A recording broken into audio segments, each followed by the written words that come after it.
रोज रोज आवत रहल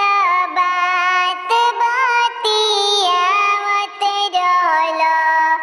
बतिया बतिया के मतिया मरल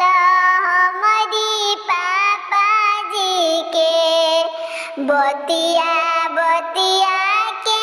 मतिया मरल हमरी पापाजी के पहिले करार कैल सोनही के सेलिया ओ पहिले करार कैल सोनही के सेलिया ओ पहिले करार कैल सोने के अंगूठिया हो दे कुछ ना लेके तू अइल आधी रतिया में कुछ ना दे के तू ले अइल आधी रतिया में कुछ